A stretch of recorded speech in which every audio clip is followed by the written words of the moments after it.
Hello guys, welcome back to another video. और आज की इस वीडियो में हम पढ़ेंगे पॉलिटिकल साइंस जो है ना हमारी, उसका चैप्टर 1 क्लास 12 का। ठीक है, उसका चैप्टर 1 जो है लास्ट ईयर तक था, कोल्ड वॉर एरा। ठीक है, जिसका इस साल जो सीबीएसई ने थोड़े अपडेट किए हैं हमारे सिलेबस में, तो नाम चेंज कर दिया है और बन गया वो cold war era and non aligned movement. ठीक है, ये है इस चैप्टर का नाम। और non align movement last year भी था इस चैप्टर में, बस इस साल ये जो टॉपिक है उसको नाम में भी ऐड कर दिया गया है। ठीक है, तो चलो स्टार्ट करते हैं। इसमें हम पढ़ेंगे कि क्यूबन मिसाइल क्राइसिस क्या था। ठीक है, उसके बाद व्हाट इज कोल्ड वॉर। ठीक है, उसके बाद पढ़ेंगे जो एमरजेंस ऑफ पावर ब्लॉक्स थी, और भी बहुत सारी चीज़ें जो उसमें हम पढ़ेंगे। ये एक तरीके से इम्पोर्टेंट चैप्टर है। ठीक है, और चैप्टर 1 भी है, तो वैसे भी इम्पोर्टेंट ही है। बुक 1 कंटेम्प्रेरी वर्ल्ड पॉलिटिक्स का चैप्टर 1। ठीक है, इसके 2 पार्ट हैं, जिसका ये पहला पार्ट है। ठीक है, और पार्ट 2 भी जल्दी आ जाएगा। तो चलो स्टार्ट करते हैं। Cuban missile crisis. ठीक है, ये जो है ना अप्रैल 1961 में, ठीक है, 1961 और 62 की बात है। ठीक है, जब क्यूबा जो है ना एक आइलैंड है, ठीक है, यूएसए जो है ना उसके बिल्कुल पास में। तो कोल्ड वॉर में ना एक रेस चल रही थी कि किसके पास, कोल्ड वॉर में एक रेस चल रही थी यूएसए और यूएसएसआर के बीच में। ठीक है, तो उस टाइम पे क्यूबा जो था ना, क्योंकि वो अमेरिका के बिल्कुल पास में था, तो जितने भी यूएसए के पास के देश थे, आइलैंड थे, वो सब जो थे ना अमेरिका के साथ थे। बट क्यूबा एक ऐसा आइलैंड था जहाँ पे यूएसएसआर का राज चलता था। ठीक है, और उसी हिसाब से और उसी वजह से ना यूएसए ने 1961 में उसका जो प्रेसिडेंट था, ठीक है, फिडेल कैस्ट्रो, ठीक है, उसको हरा दिया। उसके बाद यूएसएसआर का जो लीडर था, ठीक है, निकिता क्रुश्चेव, ठीक है, और अमेरिका का जो लीडर था जॉन एफ कैनेडी। ठीक है, इनके याद रखना नाम। वो यूएसएसआर का जो लीडर था उसने क्या किया कि वो जो आइलैंड था ना उसको मिलिट्री बेस या फिर रशियन बेस की तरह तैयार किया। ठीक है, जितने भी उसके पास न्यूक्लियर हथियार थे, वेपन्स थे, बॉम्ब थे, सबके सब लाके ना वहाँ पे रख दिए।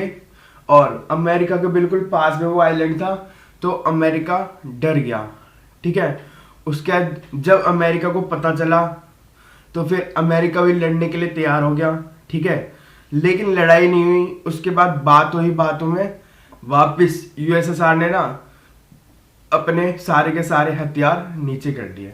ये है क्यूबन मिसाइल क्राइसिस। ठीक है, अप्रैल 1961 USA invaded communist rule Cuba. ठीक है, यूएसए, ये जो पूरा चैप्टर है ना इसमें हम आइडियोलॉजी की लड़ाई देखते हैं। ठीक है, तो 2 आइडियोलॉजी होती है, एक कैपिटलिस्ट और एक कम्युनिस्ट। ठीक है, यूएसए कैपिटलिस्ट आइडियोलॉजी को सपोर्ट करता है और यूएसएसआर कम्युनिस्ट। ठीक है, तो यूएसएसआर का के अंदर आता था क्यूबा, तो इसलिए वहाँ की जो आइडियोलॉजी थी वो कम्युनिस्ट रूल्ड क्यूबा था वो। ठीक है, जिसे ओवरथ्रो कर दिया यूएसए ने। उसका जो प्रेसिडेंट था फिदेल कास्ट्रो को, ठीक है, उसका Nikita Khrushchev, leader of USSR. ये बिल्कुल बुलेट पॉइंट्स है। ठीक है, कि इससे आपको आराम से समझ आ जाएगा। ठीक है, और उसने क्या किया, क्यूबा को कन्वर्ट इनटू मिलिट्री बेस। ठीक है, और 1962 ही प्लेस्ड न्यूक्लियर मिसाइल्स इन क्यूबा। ठीक है, 1962 में जो ना उसने न्यूक्लियर मिसाइल्स और बहुत ही बड़े बड़े मिसाइल्स ले जाके वहाँ पे लगा दिए। और उसके बाद जॉन एफ कैनेडी, यूएसए का जो प्रेसिडेंट था, जब उसको ये बात पता चली तो वो भी बिल्कुल लड़ने के लिए तैयार हो गया था। ठीक है, उसने भी सारे के सारे हथियार क्यूबा की तरफ प्लेस कर दिए थे। फिर आखिरी में बातचीत से ही इसका हल निकला और उन्होंने वापस सारे के सारे हथियार नीचे कर दिए। ठीक है, उसके बाद Cuba missile crisis was a high point. Cold war का जो सबसे बड़ा हाई पॉइंट या फिर हाई टेंशन पॉइंट था ना, वो यही था, क्यूबन मिसाइल क्राइसिस, जहाँ पे मतलब बस अब लड़ाई हो जाएगी हो जाएगी हो जाएगी ऐसा लग रहा था, लेकिन लड़ाई हुई नहीं थी। ठीक है, ये है क्यूबन मिसाइल क्राइसिस। उसके बाद इस चैप्टर का नाम है cold war era and non align movement. ठीक है, तो अब हम पहले यही पढ़ लेते कि कोल्ड वॉर का मतलब क्या होता है। ठीक है, तो कोल्ड वॉर का मतलब होता है कन्फ्रंट्रेशन ऑफ टू पावर। ठीक है, कि मतलब दो लोग लड़ने के लिए तो तैयार है लेकिन लड़ाई नहीं हो रही। ठीक है, दोनों एक जैसे कि ये हम कह सकते हैं कि एक एक दोनों के दोनों मतलब लड़ाई करने के लिए तैयारी हो कर रहे हैं। ठीक है, दोनों हथियार ले रहे हैं, जैसे कि यूएसए और यूएसएसआर। यूएसए भी बड़े से बड़े मास डिस्ट्रक्शन वेपन्स बना रहा था। ठीक है, और यूएसएसआर भी बना रहा था, लेकिन लड़ाई नहीं हो रही थी, जैसे कि क्यूबा में हुआ। ठीक है, दोनों ने हथियार प्लेस तक कर दिए बट लड़ाई नहीं हुई। ठीक है, मतलब कन्फ्रंटेशन तो हुआ लेकिन वॉर नहीं हुआ। ठीक है, there is a confrontation of power but no war. ठीक है, जैसे कि कोल्ड मतलब सन का ही पता चल रहा है। ठीक है, ये होता है कोल्ड वॉर। ठीक है, अब फर्स्ट वर्ल्ड वॉर हुआ था 1914 से 1918 तक। ठीक है, उसके बाद सेकेंड वर्ल्ड वॉर हुआ था 1939 से 1945 तक। ठीक है, ये इसमें ये सेकेंड वर्ल्ड वॉर एंड कैसे हुआ था, जब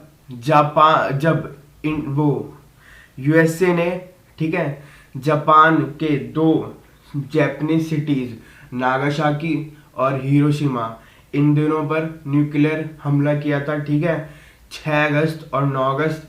ठीक है, 2 न्यूक्लियर बॉम्ब थे, लिटिल बॉय फैट बॉय।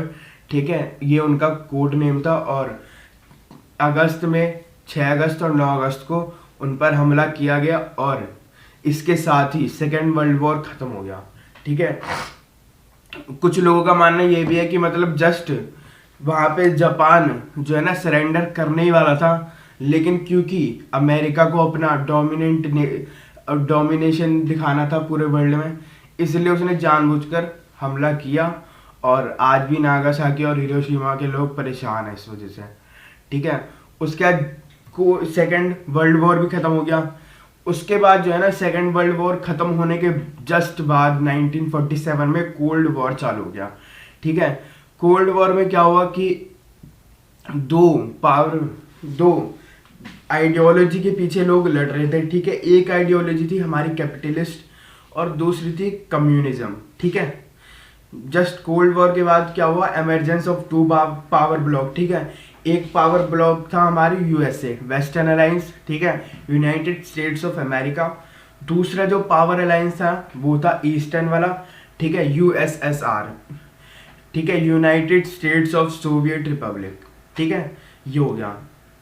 और इसमें सबसे बड़ा मुद्दा क्या था, वो था कन्फ्लिक्ट ऑफ आइडियोलॉजी। ठीक है, सबका कहना था कि हम दोनों यूएसए का कहना था कि हमारी आइडियोलॉजी सबसे बढ़िया है, और यूएसएसआर का कहना था कि हमारी आइडियोलॉजी सबसे बढ़िया है।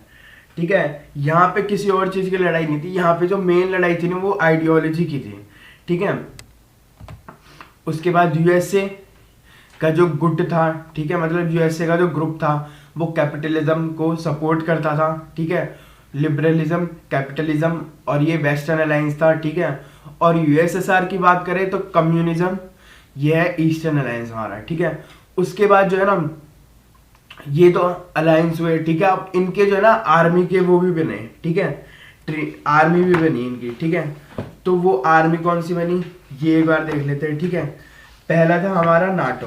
ठीक है, ये जो है ना वेस्टर्न अलायंस का आर्मी का ग्रुप था। ठीक है, 1949 में बना था ये नॉर्थ एटलांटिक ट्रीटी ऑर्गेनाइजेशन। ठीक है, अब जब यूएसए ने अपना आर्मी का ग्रुप वो बनाया, ठीक है, आर्मी बनाई जिसको नाटो कहा जाता है। ठीक है, तो यूएसए को देख के यूएसएसआर ने भी अपनी आर्मी बना ली, जिसे कहा जाता है वॉर्सो पैक्ट। ठीक है, वॉर्सो पैक्ट इसलिए कहा जाता है क्योंकि ये वॉर्सो में जो ये ट्रीटी है साइन हुई गई थी। ठीक है, वॉर्सो पैक्ट 1955 में साइन हुई। ठीक है, उसके बाद जब वॉर्सो पैक्ट बन गया तो यूएसए ने और भी दो ट्रीटी बनाई, ठीक, वो और भी दो चीजें बनाई, ठीक है, आर्मी की, एक सीटो और एक सेंटो, ठीक है। सीटो बनाई 1954 में, South East Asian Treaty organisation, ठीक है। ये साउथ ईस्ट में, साउथ एशिया के जितने भी कंट्री थे ना जो वेस्टर्न अलायंस में थे, ठीक है, उन्होंने वॉर्सो पैक्ट को काउंटर करने के लिए ये चीज बनाई, ठीक है, South East Asian Treaty organisation, ठीक है। और वैसे ही सेंटो बनाई, ठीक है, 1955 में, सेंट्रल ट्रीटी ऑर्गेनाइजेशन, ठीक है। ये एक नंबर का क्वेश्चन आता है कि इनके नाटो, सीटो, सेंटो, इनके एक फुल फॉर्म लिखो, ठीक है, और ईयर इनके जरूर याद करके जाना, ये मैथ्स ऑफ फॉलोइंग में आता था कभी कभार। और वॉर्सो पैक्ट एक नंबर में आ जाता है कि वॉर्सो पैक्ट क्यों कहा जाता है, क्योंकि ये वॉर्सो में साइन हुआ था, ठीक है, 1955 में, इसलिए इसे वॉर्सो पैक्ट कहा जाता है। उसके बाद super powers allied with small powers. उसके बाद जो है ना, इस टाइम पे सिर्फ दो ही मेन वो थे मुद्दे, ठीक है। कोल्ड वॉर में जो था ना, दो ही चीज पे सबसे ज्यादा जोर दे रहे थे। एक तो थी आइडियोलॉजी, ठीक है, कि हमारी आइडियोलॉजी अच्छी है और हमारी आइडियोलॉजी अच्छी है। दूसरी थी कि इनका ये जो अलायंस बना रहे थे, ठीक है, जैसे कि यूएसए जितनी भी कंट्रीज थी ना, सबको अपनी तरफ करने के लिए लगा हुआ था पूरे वर्ल्ड में, और यूएसएसआर जितनी भी कंट्रीज थी उनको अपने ग्रुप में करना चाहता था, ठीक है। तो अब इतनी बड़ी कंट्री यूएसए है, इतनी बड़ी कंट्री यूएसएसआर है, ठीक है, मतलब रशिया, तो ये इतनी बड़ी बड़ी कंट्रियां इतने छोटी छोटी कंट्रियों के पीछे क्यों परेशान थी, ठीक है। तो एक रीजन ये था कि नेचुरल रिसोर्सेज, ठीक है, जो कि बहुत ही इंपॉर्टेंट है, ठीक है, इसलिए कि वो छोटी कंट्रीज के जितने भी नेचुरल रिसोर्स है उनको एक्सप्लॉइट कर सकें, ठीक है। उसके बाद उनकी टेरिटरी, ठीक है। अब यूएसएसआर पे अमेरिका अपने वहां पे बैठ के तो नजर नहीं रख सकता, ठीक है, या फिर वहां से तो वेपन लॉन्च नहीं करेगा, ठीक है। तो यूएसएसआर के पास में जितने भी कंट्रीज थी, ठीक है, यूरोप की, उनको उसने पकड़ा और अपने ग्रुप में लिया, ठीक है, जिससे उसे वेपन लॉन्च करने के लिए टेरिटरी मिल गई। जैसे कि हमने क्यूबा में देखा, ठीक है, यूएसएसआर का जो टेरिटरी था वो था क्यूबा, और वहां पे उसने अपने सारे के सारे वेपन्स लगा दिए थे अमेरिका को तबाह करने के लिए, ठीक है। उसके बाद एक काम इनका आता था स्पाई में, ठीक है। उसके बाद इकोनॉमिक एंड मिलिट्री सपोर्ट, ठीक है। एक तो इनको इकोनॉमिक सपोर्ट मिल जाता था, ठीक है, छोटे कंट्रीज को भी मिल जाता था और बड़े कंट्रीज को भी मिल जाता, ठीक है, और मिलिट्री एक्सपेंसेस। ये हो गए 5 रीजन, ठीक है। ये क्वेश्चन आता है सीबीएसई में, ठीक है, तो इस क्वेश्चन को आप बुलेट पॉइंट्स में लिख रखे हैं, आप देख लो, ठीक है, ये क्वेश्चन जरूर आता है, तो ये मैं कह रहा हूं आपको। उसके बाद है एरिनास ऑफ कोल्ड वॉर, ठीक है। एरिनास का मतलब हो गया कि वो कौन कौन से एरियाज थे, ठीक है, जहां पे कोल्ड वॉर, मतलब जहां पे वॉर हुआ, ठीक है, चाहे वो डायरेक्टली हो चाहे वो इनडायरेक्टली, ठीक है, ठीक है। When crisis and war occurred, where crisis and war occurred, ठीक है, चाहे वो डायरेक्टली हुआ हो चाहे इनडायरेक्टली, जैसे कि 1962 में क्यूबा हुआ था, ठीक है, वैसे ही और एक दो जगह हुई थी, ठीक है, तो वो हम देख लेते हैं। 1948 में बर्लिन, ठीक है, बर्लिन में भी ऐसे ही हुआ था। बर्लिन का एक पार्ट, बर्लिन जो पूरी कंट्री थी उसका जो एक बर्लिन जो है ना, बिल्कुल यूरोप के बीचों बीच में पड़ता है, ठीक है, और यूरोप के जो वेस्टर्न साइड था ना, वो वेस्टर्न अलायंस से इन्फ्लुएंस था, और ईस्टर्न साइड ईस्टर्न अलायंस से इन्फ्लुएंस हो चुका था, जिस वजह से वहां पे आइडियोलॉजी की जो पूरी लड़ाई थी ना, वो एक देश के अंदर चल रही थी, ठीक है। ये हो गया हमारा 1948 बर्लिन, ठीक है। उसके बाद 1950 कोरिया, ठीक है। कोरिया अभी भी आप सुनते ही हो, नॉर्थ कोरिया, साउथ कोरिया, ठीक है। कोरिया एक जब देश आजाद हुआ, ठीक है, 15 अगस्त जिस दिन इंडिपेंडेंस डे बनाते हैं हम, उसी दिन, ठीक है, कोरिया भी आजाद हुआ था, ठीक है, लेकिन 1950 में हुआ था, ठीक है। तो उस जब से जो है ना, नॉर्थ कोरिया और साउथ कोरिया, इन दो पार्ट में ये डिवाइड हो गया, ठीक है। नॉर्थ कोरिया वेस्टर्न अलायंस के साथ चला गया और साउथ कोरिया ईस्टर्न अलायंस के साथ चला गया, ठीक है। और उसके बाद क्यूबा जो अभी हमने पढ़ाई, और वियतनाम 1954 से 1975, ठीक है। ये क्वेश्चन आता है आपके, ठीक है। तो इसमें जो है ना इलेबोरेट करने की जरूरत नहीं होती इस क्वेश्चन को, इसमें सिर्फ आपसे 2 नंबर या फिर 3 नंबर में क्वेश्चन आएगा कि what are the arenas of Cold War, ठीक है। तो उसमें बस आपको बस ये 3 छोटे छोटे से पॉइंट लिखना है कि 1948 Berlin, 1950 Cuba, 1950 Korea and 1962 Cuba, ठीक है। मिनिमम 2 तो याद कर ही लेना इसमें से, ठीक है। ये है हमारा एरिनास ऑफ कोल्ड वॉर। उसके बाद है चैलेंज टू बाइपोलैरिटी, ठीक है, NAM। NAM का मतलब हो गया नॉन अलाइनमेंट मूवमेंट, ठीक है। अब अभी आप देख ही रहे थे कि पूरे वर्ल्ड में सेकेंड वर्ल्ड वॉर के बाद सिर्फ दो ही ऐसे ग्रुप थे, ठीक है, जो कि मतलब बहुत ही सुपर पावर, ठीक है, पावरफुल थे। एक था USA का और एक था USSR का, ठीक है। अब आपने यूनिपोलर बाइपोलर ये पढ़ाई होगा, ठीक है। तो पूरा वर्ल्ड जो है ना था बाइपोलैरिटी पे चल रहा था, ठीक है। मतलब 2 सुपर पावर थी और वही पूरे वर्ल्ड को डोमिनेट कर रही थी, ठीक है। तो उन दोनों को एज ए चैलेंज, ठीक है, एज अ कंपटीशन देने के लिए एक नया ग्रुप आया सामने, ठीक है। वो बना NAM, नॉन अलाइनमेंट मूवमेंट, ठीक है। नॉन अलाइनमेंट मूवमेंट में वही सारी कंट्रीज थी जो हाल ही में आजाद हुई थी, ठीक है, जो मतलब पहले कॉलोनी रह चुकी है, ठीक है, जो डीकोलोनाइज्ड हुई थी कंट्रीज, ठीक है, जैसे कि इंडिया, ठीक है, इजिप्ट, ठीक है। ये सब कंट्री हाल ही में आजाद हुई और इनके पास एक सामने में ये चैलेंज था कि अमेरिका एक साइड खड़ा था और एक साइड USSR, वो दोनों कह रहे थे कि तुम हमारे ग्रुप में आ जाओ और तुम हमारे ग्रुप में आ जाओ। तो उस टाइम पे एक नया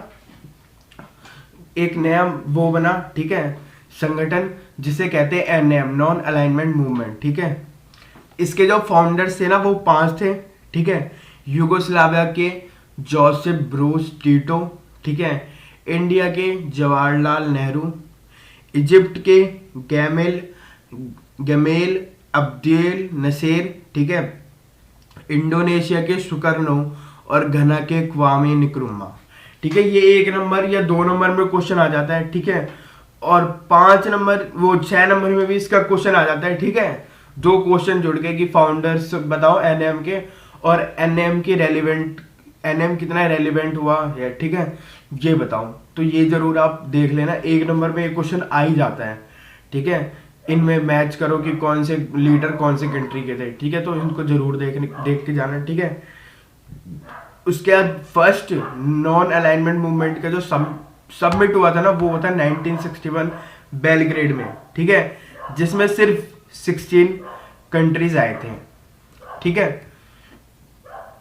तो NAM जो था ना उसमें जितने भी डीकोलोनाइज्ड कंट्रीज थी, ठीक है, उन्होंने आके एक साथ खड़े हुए और उन्होंने तीसरा ग्रुप बना दिया जिसने बाइपोलैरिटी को खत्म कर दिया, ठीक है, जिससे बाइपोलैरिटी खत्म हो गई और पूरे वर्ल्ड में बहुत सारी सुपर पावर्स एक तरीके से आगे आ गई, ठीक है। उसके बाद है कल्यूमिनेशंस ऑफ NAM, ठीक है, मतलब मेन मोटो हम कह सकते हैं कि क्या था, ठीक है, NAM का।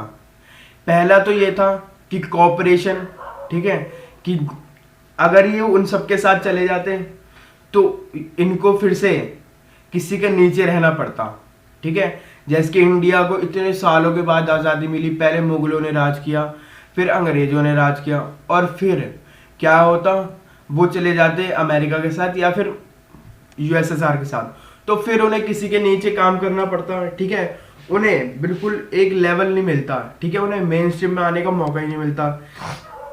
ये हुआ पाकिस्तान के साथ, जब पाकिस्तान को इंडिया ने पार्टीशन के बाद पाकिस्तान आज़ाद हो गया तो पाकिस्तान जो है ना USA के साथ हाथ मिला लिया, ठीक है, और इंडिया ने किसी के साथ भी हाथ नहीं मिलाया। India NAM non alignment movement में गया, ठीक है, और नया काम किया, ठीक है। इसका जो कल्यूमिनेशन मतलब इसके जो मेन मोटो हम कह सकते हैं, ठीक है, ठीक है, कि क्या मोटो थे एनएम के, ठीक है। तो एक था कॉपरेशन अमंग कंट्रीज, 5 कंट्रीज ने इनको, इनके फाउंडर थे, तो 5 कंट्रीज तो होंगे ही, ठीक है, कम से कम। उसके बाद growing cold war tension and it's widening arenas, ठीक है। उसके बाद ये जो कोल्ड वॉर बढ़ रही थी ना, ठीक है, दिन प्रतिदिन 1947 से कोल्ड वॉर चालू हुई और ये रोज के रोज बढ़ती जा रही थी, ठीक है, क्योंकि बड़े से बड़े वेपन्स बनाए जा रहे थे, ठीक है, तबाही कर रहे थे, ठीक है। एरिनास ऑफ कोल्ड वॉर आपने देखा ही है, ठीक है। ये सिर्फ 4 ही लिखे हैं मैंने, इसके बाद बहुत है, एक तो कॉन्गो का है, एक हंगरी का है, ठीक है, ये हो गया। तो ये जो कोल्ड वॉर है ना, इससे भी एक तरीके से इनको वो मिल गया, प्रोटेक्शन मिल गया, ठीक है, जिससे इनको कोई भी दिक्कत ना हो, ठीक है। उसके बाद जितनी भी डीकोलोनाइज्ड कंट्रीज थी ना, जो कॉलोनी रह चुकी थी पहले भी, उनको एक तरीके से एक स्टेज मिल गया, या फिर वो एनएम के थ्रू मेन स्ट्रीम में आ गए, ठीक है।